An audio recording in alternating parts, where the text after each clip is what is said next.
ザ・ミューゼズ・オブ・ベルリン。本日のゲストは、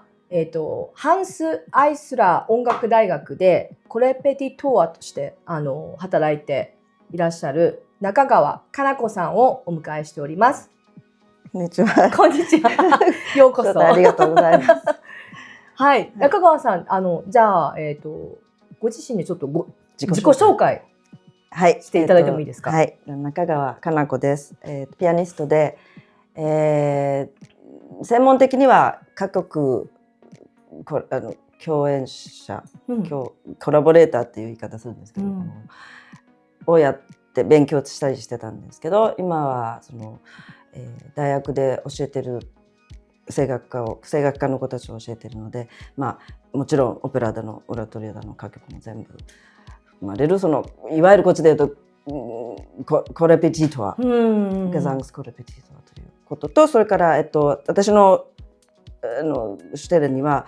ボカルカマムズイクっていうのもついてるんですよ。だからそういうアンサンブルみたいなこともしたりとか、室内楽的な一緒に何人かで歌うデュエットだとかトリオだとかそういうのを歌うような、そういう歌曲オペラではなくコンサートレパートリーのそういうのも一応そういうクラスにそれがついてるので、すごいやらせていただいてます。はい、すごい素晴らしいですね。で、一緒に共演されるのは主に歌手の方が多いっていうことで、ほとんどそうですね。なんかイメージで歌手の方と一緒にこう演奏会したりとか、教えたりもして、なんか大変なことっていきなり大変なことかな大変っていうか、楽しいっていうか、やっぱり音楽家の中でも分かると思いますけど、やっぱりすごくアウトゴーイングな人が多いじゃないですか。わかりますよ、見た目とかね、性格みたいなのでね。やっぱり結構ラウツっていうか、自己表現がやっぱりピアニストとかバイオリニストとかに比べるとやっぱり違いますよね。すごいね。だからそういうのもあって、いろんなキャラクターがいるから、それを一緒にそれの人と合わせていかなくちゃいけないっていうのとか、その良さを出してあげるとか、あとだからそういうので大変、慣れてもうずいぶん長いので慣れてきましたけど、やっぱり最初はいろんなねキャラクターいるから、やっぱ大変なことは大変ですよね。あとやっぱり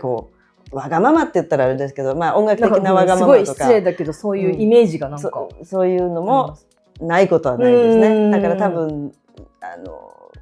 楽器の方とやるのとは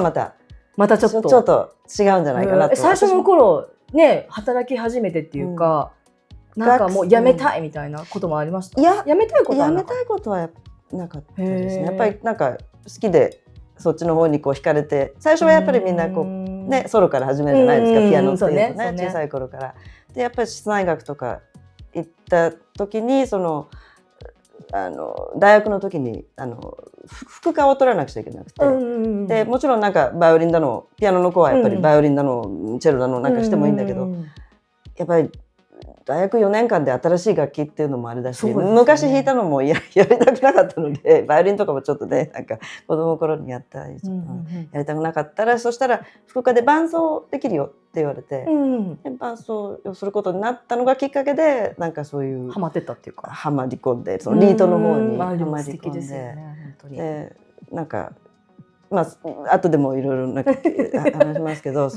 っぱり詩がすごく好きだったので、詩を読むとかそういうの、高校の頃の先生の影響があって、関係なくて、学校の先生がすごくイギリス文学の10年生11年生だったかな、イギリス文学っていうのがあって、それで結構読まされたんですよ、詩をね。その時にいろいろ詩の良さとか分かってきて、それとまた音楽とのコラボだもんね。こういうのがあるんだみたいな。でドイツリートでやっぱりハイネダー、グーテだ、素晴らしい詩がたくさんあるじゃないですか。それが音楽になってるっていうのはそこまで私も知らなくて、でそれでずっと惹かれていって、そっちの方に引き込まれていったというか。ね、こっちだとそういうドイツ歌曲のそういうピアニストとしての歌があったりとか、ドイツ歌曲っていうか、まあ、歌曲ですよね。歌曲か。あ、そうか、ドイツもちろんドイツにいるからドイツが多いですけど、もちろんドイツ歌曲のレパートリーってすごい多いから、シューベットだけの600いくらあるんで。だけど、まあ、フランスだとか、まあ、フランスが次かな。あと英語の歌曲とか、アメリカ、イギリスの歌曲とかも随分あるんで、まあでも一番もちろん 60% ぐらいはやっぱりまあ、50%60% ぐらいはドイツ語歌曲なので、やっぱりドイツ語がわからないとこれはまずいなということだってドイツに。で最初やっぱ入った頃なんて自分も若いし、でやっぱりほら歌の人ってこうちょっとねやっぱりそれでなんか大変だったことっていうか、やっぱり最初はそうですね。まあ学生時代の時はやっぱり友達でもあるから、まあね最初だからまあそれでこう会う人会わない人とかも行っても自分が行ったことが通らなかったりとかありますよね。でやっぱり自分はやっぱりあの頃はまだ始めたばっかりだし、こうやっぱり引き身じゃないですね。引いちゃって自分のことが言えないとか、まあ、自分ももちろんいろいろ習うことはたくさんあるから、まあ、お互い様ですよね。やっぱりその学生の子たち、その数学の子たちもやっぱり始まったばっかりだし、そういうなんかそういうのが随分、まあ、ありましたね。なんかこうクラッシュみたいのがあったりとかもしましたけど、まあ、それをこうやってこういうふうにしていったらこううまく。それどういうふうに具体的にクラッシュがあった時には、まあ、例えばテンポのこととかでもこっちがやりたいテンポは違うね、やりたいテンポとかあるけど、歌の人っていうのは息が続かないとか、フレーズがこれ歌いたいから早くしたいとか、そういうこういうなんかテクニカルな問題もあるんですよ。表現だけでなく、そういうのがやっぱピアニストはそれがないから、やっぱりそれはやっぱりそこで弾いてあげないと。こっちだけがいや私はこう思うからもっと遅くしたいとか、まあたまには折れたりとか、あとまあそのコンプロミスして、じゃあこのフレーズの途中でも息吸っても別にね何小節も息しないでいるコンペティションじゃないから、特にリートはアリアとかだったらまたちょっと違うんですけど、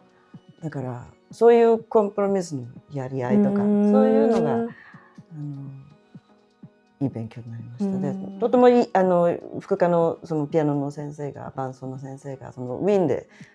若い頃勉強してた方でイギリス人の方なんですけど、でだからそれをいろいろ教えていただいて、そういうなんかトリックみたいなですか、そういうこういうふうにやったらいいんじゃないとか、そういうレッスンをしていただいて、それでなんか。なんか今まででもこうね、生徒さんたちと演奏会してきたりとか、自分が学生の頃でも何でもいいんですけど、なんか印象に残ってるコンサートとかってありますか？印象に残って、まあでも自分が聞いたっていうのでもいいんですけど、これはその場にいてよかったとか一番やっぱりそれドイツに絶対行きたいと、私は学生の頃はロンドンにいたんですけど、フィッシャー・ディスカーが1週間に3回コンサートやったんですよ。ロンドンで。それで私も副科で始めてて、フィッシャー・ディスカーってもちろん最初にねレコーディングとかやると絶対フィッシャー・ディスカーばっかりじゃないですか。でロンドンに来るからじゃあって言って3回取って行ってみた時のピアニストっていうのが私がドイツに来るきっかけになった方で、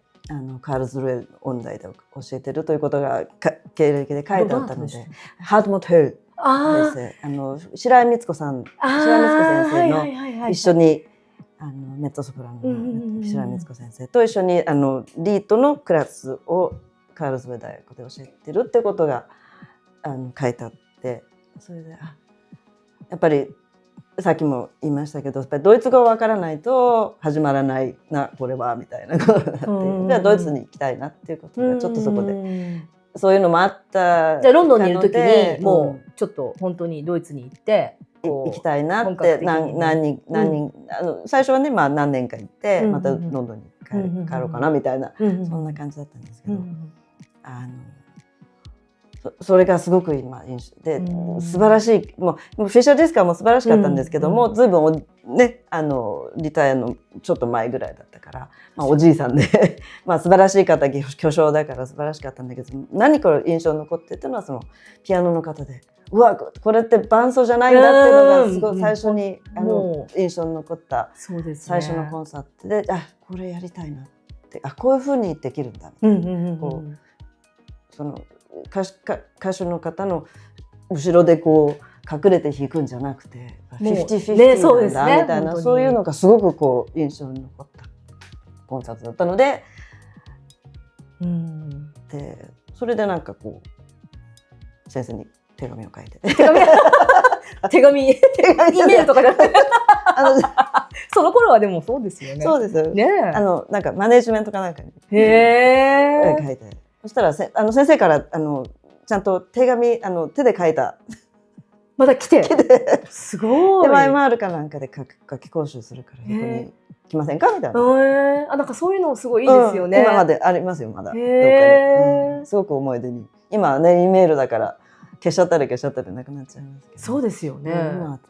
でもちゃんと返信くださるっていうのがまたお人柄もね、先生の。だからすごくそれがきっかけで、なんかドイツのきっかけ。でなんか。まあそれでまあドイツにロンドンの後にドイツに来て、まあそこからもうやったって感じですか。よくわかんない。勉強できるみたいな。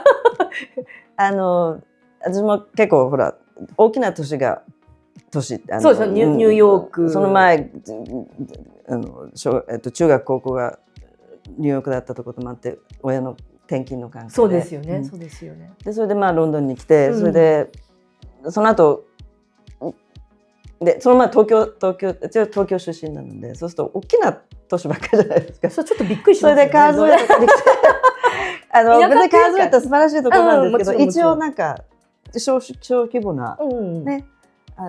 小さな町じゃないですか。そういうところに比べると歩いてなんかこう中心地に行けるっていうね。可愛らしい町ですね。可愛らしいで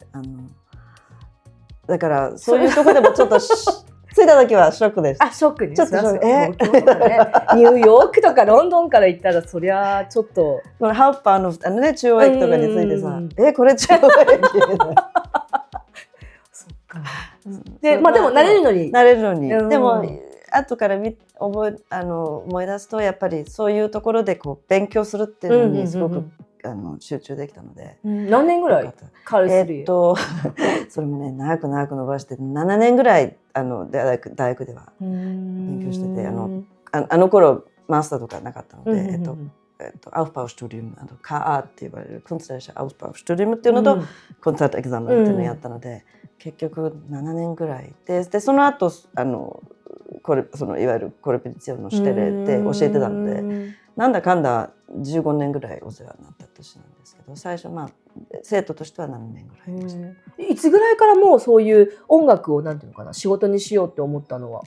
まあちっちゃい頃からねピアノを習っていて、なんか職業としてってやっぱり高校卒業するときにやっぱり迷いますよね。やっぱりそこで専門的に音楽大学に行くのか、もっと他のやりたいこととかもやっぱりなんかここで決めちゃうのかみたいなあるじゃないですか。他の選択もあったんですか？選択あったっていうか、一応なんかアメリカの大学とかその頃はやっぱり帰国子女の枠があるので、日本に帰って帰国子女って日本の大学に行くっていうことも可能ではあったんですよ。何を勉強しに？だから例えばやっぱり例えば英語ですよね。英語学科とか英文学とか通訳とかそういうのあるじゃないですか。言葉がね、言葉が一応まあできるようになってきたから、でまあ親からするとやっぱりそう一緒に帰ってちょうどその時に移動の時だったので、私が高校終わった時に。で日本に行って選択もあったんだ。日本に行くってあったんだけれども、うちの父がそれからニューヨークの転勤からロンドンにそのまま直接転勤になったので、そうするとやっぱりじゃあ私だけ日本に帰るっていうのもあれだしみたいな。でまあそれもいいけど、まあそこまで私もそんなに真剣には考えてなかったんですけど、まあそれだったらで私もすごくヨーロッパに来たかったので、まあそれだったらやっぱりじゃあ音楽で一人の方にアドバイスしていただいたのがすごく印象に残ってるんですけど、一応ピアノとかそういうものって一回やめちゃうと戻れないけど、もしそこで音楽でやっぱり合わないとかやっぱり他のことがやりたいっていうのがあったら、そこでまたね勉強とかは後でも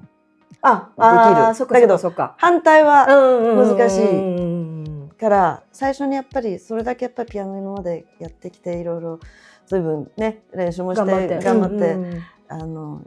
レパートリーもあるから一応なんか受けて音楽の方も受けてみたらどうですか。ジュリアードのプリカレッジに行ってたので、ジュリアードのそのまま上に行くっていう可能性もあったし、で、親がロンドンに行くってことになった時にやっぱそれだったら私もロンドンに一緒に、ね、一人でニューヨークに残るよりもって言って。それででも最初はあれですよね。もちろんまだその時はまだリーそんな感じもうソロですよね。一応ピアニストでもジュリアードとかだったら結構みんな上手い人もいろいろですね。プリカレッジだからプリカレッジだといろいろこうやっぱり競争とかもちろん海外から来て世界中から来て教育みたいなのってこれもいればなんかすごい頭のいい子たちがやっぱりアメリカってこういろんなことやらなきゃいけないんですね。一つのことできるんじゃダメみたいなそういう教育があるじゃないですか。ボランティアとかやんなきゃいけない、そう、で高校の頃からもそういういろいろやんなきゃいけないから、私の友達なんかジュリアードに土曜日に来ててプラス半日ジュリアードに来てて半日はコロンビア大学でなんか勉強の方のそういうなんかジュニアプログラムみたいにも行ってる子たちがだからそういう子たちが集まるところですごい刺激があったですね。私なんかこれ弾くしかできないから弾くこともなんか大丈夫かなみたいなだったんです。それはそれですごいですよね。すごいですね。頭いいこといろんなことをやるみたいな。だって練習する時間だってね。いつそれ練習するんだろうみたいな。だから頭いい。プレカレッジでごめんなさい知ったかぶりしちゃったんだけど、プレカレッジっていうのはそんな全日制でこう行くわけじゃなくて、全日制土曜日に行く子供のための音楽教室みたいなヤングタレントみたいなそんな感じですか。だからもう本当ちびちゃんから高校3年生まで。でも全員ジュリアードに行くわけじゃなくて。だからそういうもう本当にそれで趣味でピアノを弾くもういるし趣味でそういうで普通の大学だからいい大学に入るためにはそういうやっぱりプリカレッジとかに入ってると点数がいいっていうかいろいろやって経歴がそういうことかそういうことで入ってるじゃあみんながみんな音大目指してるわけでは全然なくてっていう大体がそうだけどそういう子もいる上手なんですよすごく頭いい人って違うそれは何ジュリアードの先生に習えるっていうかそういうのもあるのか。でそういうとこで室内音楽だとかコーラスとかソルフェージュだそういうクラスが一日中あってそういうだからそこにだから今本当にね親になってみてね分かると思いますけどでね智子さんもいろいろ子供ね娘さんたちにいろいろやってあげられるじゃないですか。だからすごい親に感謝してます。そういう機会を与えてくれた。そうですよね。私もすごいよくやってきたなとかね。だから自分ももちろんなんかいろいろね自分でやらなきゃいけないんですけど最終的にはでもやっぱ親のそういうの最初はね特にちっちゃい頃とかはね。それで今すごく私がやらないからいや忙しいよくできたなやってくれたなとそういう機会を与えてくれてそこですごく刺激が室内楽とかでもあれですよ東京ニューヨークロンドンカールスルエドイツベルリンとかねやっぱなんか全部学生としての経験もありますよね。なんか都市によってなんか違いみたいなのありますか。なんかこう結構ドイツはのんびり勉強できるとかそういうわけではない。システム的アメリカはあれしか子供のためのだけだからでもそこで結構こうなんかいろんな刺激を与えてもらってでロンドンに行ったらイギリスって結構保守的な国だからで時代ってこともあってすごくなんかこういろんな決まりが多いとかこうちょっとストラクチャーがすごくこうしっかりしてるんですよ。へーカリキュラムみたいのが。でなんか全部こうもうやらなきゃいけないことが決まってるみたいな。ドイツは違でう。ドイツは私はドイツはでもいわゆる今でいうマスターのに来たかあらあ、そっかそっか、また。今のバチェラーとまた違うと思うんですけど、話を聞くと昔のそのクンスター学ディプロームって昔言ってたんだけど、で長い6年ぐらいのコースで、それですごくこういろんな自由がある、なんかこう取りたいコースとかそういうのがドイツの方が。ドイツの方が、うんうんうんだから自由にこういろいろこうなんか同じ世代の人とかの話を聞くと、今のバチェラーはすごいよね、なんかいっぱいなんかやらない人だって、私の頃なんか何もあって遊んでたわみたいな。いやでもそれは私が勉強したところも、同じクラスメートの子とかも、この1年は、学生をちょっと休みますみたいな人もいたし、なんかそういうノリで私もなんかね、ですごい、あとなんかほら日本で結構学部っていうか4年で絶対卒業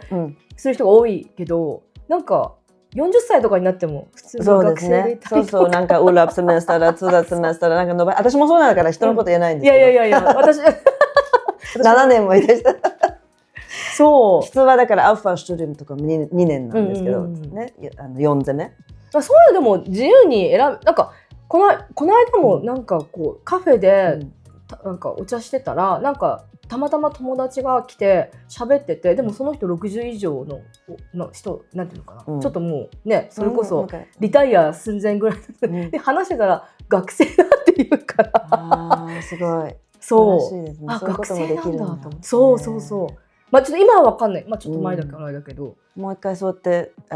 そうでいますよね。音楽に限らず、なんかそのドイツって一回その職業に何かについて、例えばまた先生になるとかね、スタディウムっていうかをやり始めたとか、私のだってピアノの生徒の親とかもそれで今やってるとか、私の友達もいますね、結構いますよね。ここのオペラのコーラスに入ってでしかもなんかちゃんと給料がすごいフルでもらえるんですって、その勉強してる間も、だからそれこそ収入の面でもそんなにまあ大変は大変でね、試験も受からなきゃいけないんだけど、そういうのはなんかすごい素晴らしいなと思って。確かに、そういうのはありますね。ありますよ、そういうなんかそういう職業訓練の時もなんかほらね、働いてる時も、まあそんなにたくさんじゃないかもしれないけどお金もらえるじゃないですか、働きながら。そうですね。なんか例えばパン屋さんとかもね、すごいなと思ってね。だからそういうのがすごくこうマイスター制度とかね。ありますね。確かに。だからやりたいと思えば結構いろんなこう可能性が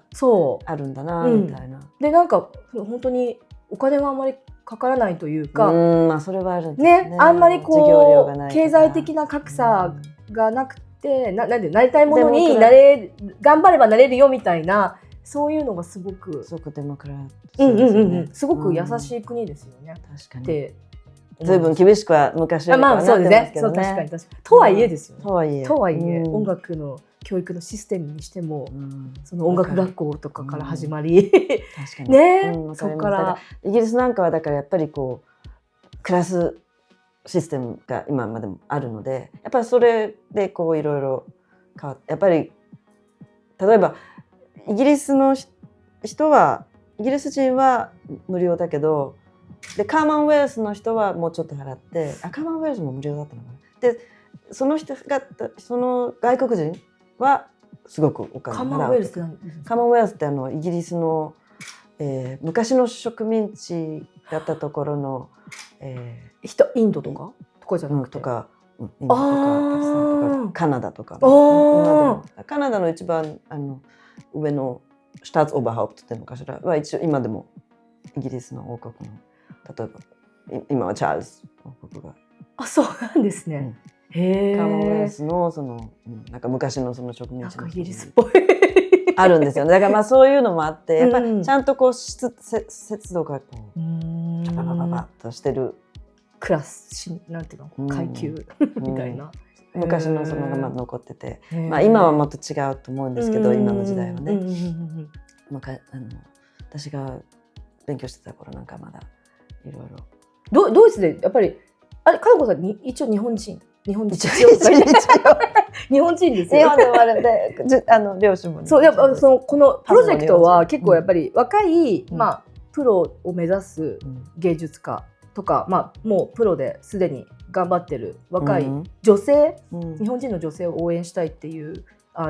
意図でやってるんですけど、なんかそういう自分が女性であって、うんまあ日本人外国人ですよね、ドイツで、なんかそういう困難なこととかなん挫折みたいなそういうの感じたことありますか？ベルリンとか、まあ、音楽とかあんまないかな。音楽そうですね。まあでもそれでもやっぱり感じることはあります？やっぱり自己主主張っていうのはやっぱりすごく大切、張、特にドイツはねえわかります。やっぱりいい日がないと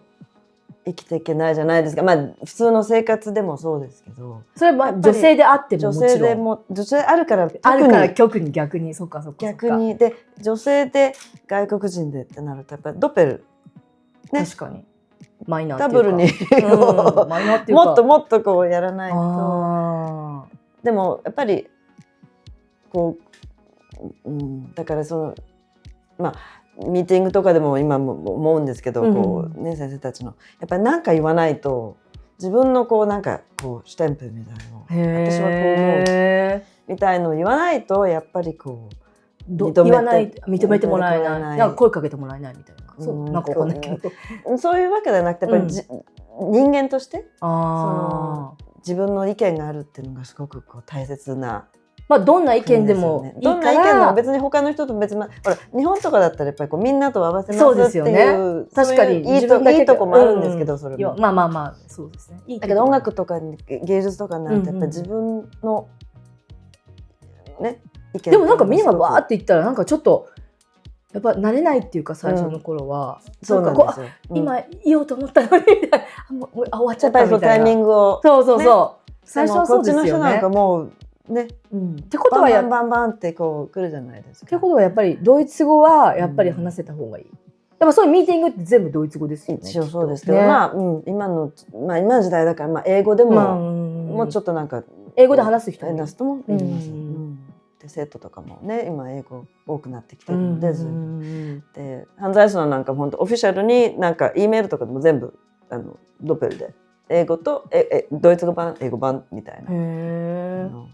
じゃあなんか別に英語を話してる人に関してドイツ語で話しなさいみたいな、そういう昔よりかはなくなりました。そうなんだ。昔私が始めた頃なんかやっぱりドイツ語っていうのがすごくまあでもね、でもベルリンにせっかくいるからね、ドイツ語を話せた方がいろいろ広がりますよね。声楽っていうのはまた私の初期に戻ると、やっぱり言葉っていうのがすごくやっぱり重要な発音とかね。バイオリンピアノとか、楽器の人はまあ別にその音楽が言葉だから、まあそんなにそこまで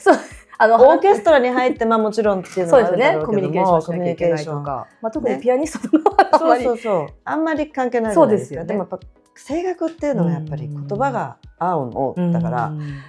やっぱりドイツに来てるんだからやっぱりドイツのレパートリーももちろん多いので、歌曲だけじゃなくてドイツ語のオペラとかもたくさんあるので、やっぱそれをこう、だからまあ声楽家は結構厳しく確かにやっぱり言われますね。でもかなこさんから見てやっぱりそのなんていうのドイツ人歌手以外、だから母国語がドイツ語じゃない人でも、やっぱりその例えばドイツ歌曲とかはなんていうのかな、克服できるものなんかやっぱこう発音とかってやっぱりだからそれがやっぱりその教育のやっぱりディクションとか、そういうコースもあるので、絶対取らなきゃいけない感じられません？やっぱり上手い人は上手い、別にドイツ人関係ない、やっぱりそのセンス、やっぱセンスがあるないっていうのはやっぱりありますよね。でもない方でもやっぱりその苦労を積み重ねていけばこうできるようになるっていうのはもちろん、だからそれがやっぱりカリキュラムの一つですね。ディクションの教授の方もでドイツの大学にはこのポストってうちの学校しかないっていうディクツィオンのプロフェッサーみたいなのがいるんですよ、教授の方が。だから彼女なんかずいぶん話せる方で、ドイツ語、英語、フランス語、ロシア語、チェコとかいろいろ話して、今なんか韓国語とかも習ってるとか言ってました。まあ韓国みんな習ってる韓国人の方がとっても多いので、声楽だと。だからそれどうしてどういうふうなことになってるのかみたいな、その韓国語を喋るときに、だからそれを直すね、ヨーロッパ語を喋るときにどう直していったりとか、自分もこれ経験したいみたいで、だからそういう、だからまあ声楽の方は結構厳しく、ドイツ語の教育。ぶっちゃけっていうか、正直、今まで音楽やってきて、まあ、ピアノとかも含め、後悔したこととかってないですか、先生？後悔したこと、なんかやってきてよかったって感じですか？今まあいろいろ大変なこともあったけど、今やってきてよかったって思います？そうですね。いやいやもうちょっと楽器の方とかの、もうちょっとできたら、もうね、学生の頃とか室内楽とかもずいぶんやってたので、それをもうちょっと続けてできたら、まあ今でもできるチャンスがあったらとてもしたいと思ってるんだけど。その歌以外でってことですか？歌以外でいわゆる室内楽ですよね。そのトリオだとか、そういうのが、そういうことか。そういうのをもうちょっとこう続ければよかったなと思う時もあるんですけど、やっぱり声楽だけで結構もうそうです、ボリュームがかなり多いので、だからまあ専門的にしなきゃいけない時期もで、まあリートのクラスに入ったってこともあって、結構その機会がちょっと少なくなってしまったんですけど、まあ学生の頃もそれなりにちょっとバイオリンのこと言いたいとかはしてたんですけど、まあ時間的にもね。それはじゃあまあ今後の目標っていうか、そうですね、なんか機会があれば、なんか楽器のことまた全然息の吸い方とかなんか全然違うんですよ。だからまあ私もちょっとダイメンションをちょっとするためにもしたいなみたいな。あとね、なんか多分あんまりすごい話題にはならないけれど、やっぱり音楽、まあ芸術とか音楽とかで、例えば女性一人でとかね、生きていく、例えば経済的に、生きていくためにはやっぱりベルリンとかってどうですか？例えば今かなこさんが取ってるポジションとかは食べていける安定してる職業？私の今やらせていただいているのは、22年からなんですよ。それまでは2022年からってことは最近で、それは今までのコレーゲンだったその方がリタイアしたからそのポストがフリーになったので、これ一つしかないんですよ。であとはみんな非常勤講師レーベアフトラグなんです。私もだからその前はずっとレーベアフトラグで2022年までは、それはその前は何年やってたんですか？だからもう12年ぐらい12年ぐらいやってて、2022年もっとですね、もうなんだかんだ18年とかそんな感じかな。プラスこれ22年からはまた18年はその前別の契約でやってて、そうだから非常勤だから非常勤、そうだからそれ非常勤っていうことは具体的にはどういう感じなんですか？だから教えるだけのしかいただけない。生徒何人持ってってことですか？でそれも一応マキシムも決められてるので、それだけでっていうのは結構厳しいんですよね。でまあそれをやりながら他の演奏するキャリアとかをできるようにしなさいみたいな、そういうことなんですよね。だからそれやりたい。マックス何人ぐらい持てるんですか？非常勤だと。10時間1週間10.75だから10時間45分までがギリギリなんですよ。1週間。ってことは10人。じゃあそんなにないってことですよね、普通に考えたら。でその10時間45分に対しての賃金が支払われるってことですか？でそうか。で、夏休みとかそういうのは払われない。だからそれをまた12で割らなきゃいけない。その総収入から。だからそれだけではもちろん厳しいのへでー、まあでもそれはそのいろいろフリーランスでいろいろやりたいまあもちろんね、それだけ考えてたらね、そうみんないろいろやってるそうコンサートとかもあるし。そうそうそう。だからそれでそういう時エクストラで間は、うんエクストラでいろんなこう、まあベルリンはとてもそういうなんかオフステージだとか、そうですよねオフプロダクションとかうんそういうのがいろいろたくさんあるので、休みもでも多いですよね、大学ってね。半月ぐらい、半月じゃない、半年ぐらい休みとかいう噂っていうか。ウィンターセメスターは16週間、サマーセメスター14時間なので、30週30週ってことは50やっぱ半年ぐらい休みってこと？計算できない。まあ3分の2ぐらいしかないですよね。あとの3分の1以上休みなんですよ。だからそれだから時間数で払われたら結構厳しいですよね。それはね。であとなんだっけ健康保険とか健康保険も自分で払う。自分で払わなきゃいけないとか。でも返すカーがあるからまああれですけど、あとレントンフェスイヤホンってなんていうのかな。わかりますわかります。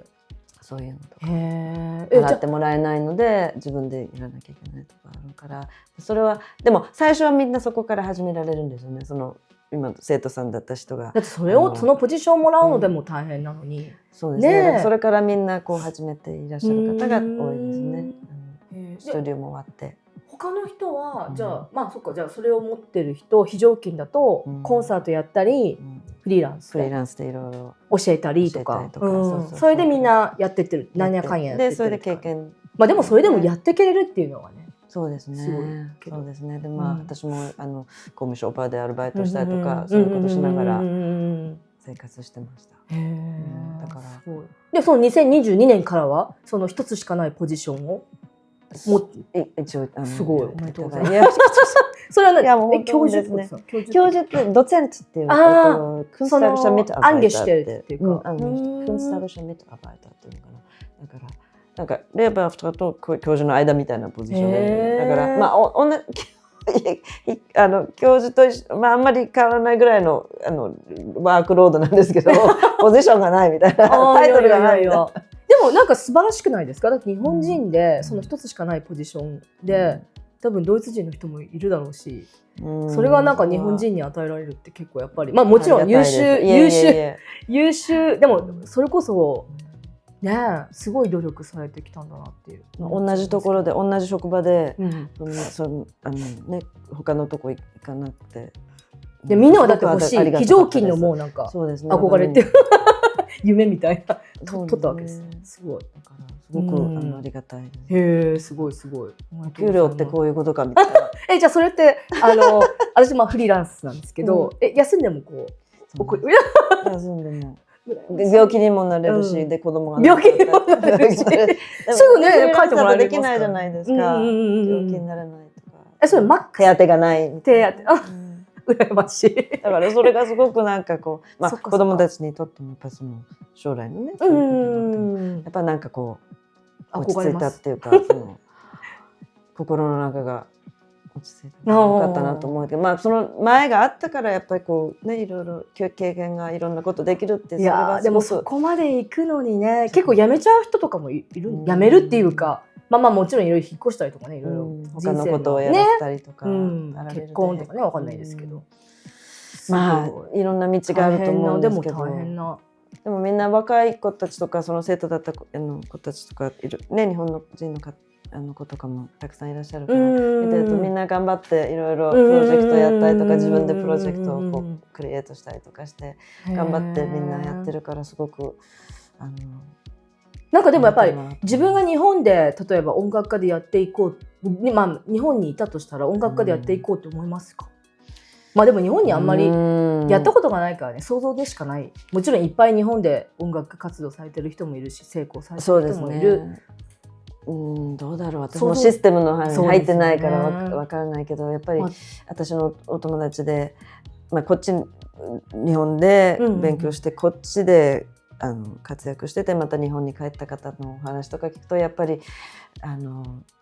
か結構大変、しかもそういうポジションも多分あんまりないですよね、日本はね。でまあ音楽大学っていうのは結構あるから、まあ、いろんなポジションはあると思うんですけど、どうなんでしょうね。やっぱりこうさっきの話だけど、やっぱりこう自己宣言っていうことになった時に、やっぱりその音楽の中でもそういう組合としてのこうなんていうのかな、組織の中でこう学校の中でとかのそういう関係みたいなのがやっぱりちょっとこっちとは違って、もっとなんか言えないことがたくさんあるとか、そういうなんかので、やっぱりドイツは割とオープンっていうか、オープンでね、こう上下があんまりないっていい意いう味でも悪い意味でも、いい意味でも悪い意味でもそうなんまあです私からするとなんかそんなことね、言うんうんだっていうこともあるし、うんまあいろいろだけど、でもまあオープンっていうのはね、基本的に一応そういういいですよね。悪くはないと思うんですよ。やっぱり自分うんのね、まあ合う合わないあると、うん、私とかももちろんそうだと思います。そう思います。なるほど。だから結構そういうのに縛られてる方もいらっしゃるみたいで、日本に帰ると、まあこっちで経験しちゃうとまたあれなんでしょうけどね、きっと、もっとだから時々ヨーロッパにこう空気を吸いに来る方とかもいらっしゃる、休暇があると。ね、最後に、じゃあ若い私も若いですけど、まだこれからですけど、なんかまあちょっとね、まあその芸術一般的にもちろん世界中で大変やっていくのは大変ね、日本に限らず。そうですね。でも何か迷ってる人に何かありますか？まあ、やっぱり夢を持ってこう自分のやりたいってことをやっぱりとことんと作っていうのはやっぱり勇気がいることだと思うんですよ、いろんな意味でね。だけどこれがやりたいっていうのがあったら絶対に話さないでやってほしいなと思います。いろんな、経験を積みながらいろんなね、いろいろ大変なこともたくさんあると思うんですけど、まあ諦めずに継続もね、才能ですからね。そうだと思います。ね、頑張って。で今はいろんな意味でソーシャルメディアとかそういうのでいろいろこうね、可能性とかも随分広くなってきてるので、昔よりもこうそうですよね。アクセスブルっていうか自分が表現できる場が多いと思うんです。昔なんか本当に自分で手紙書いてお願いしますみたいなそういうよりも自分でこうね、自分のプラットフォームみたいなのを作っていろんな表現方法がありますよね。あるから、だから今のいろんなエクスペリメントしながら頑張ってもらいたいなと思います。はい。どうもありがとうございました。ありがとうございました。中川かな子さんでした。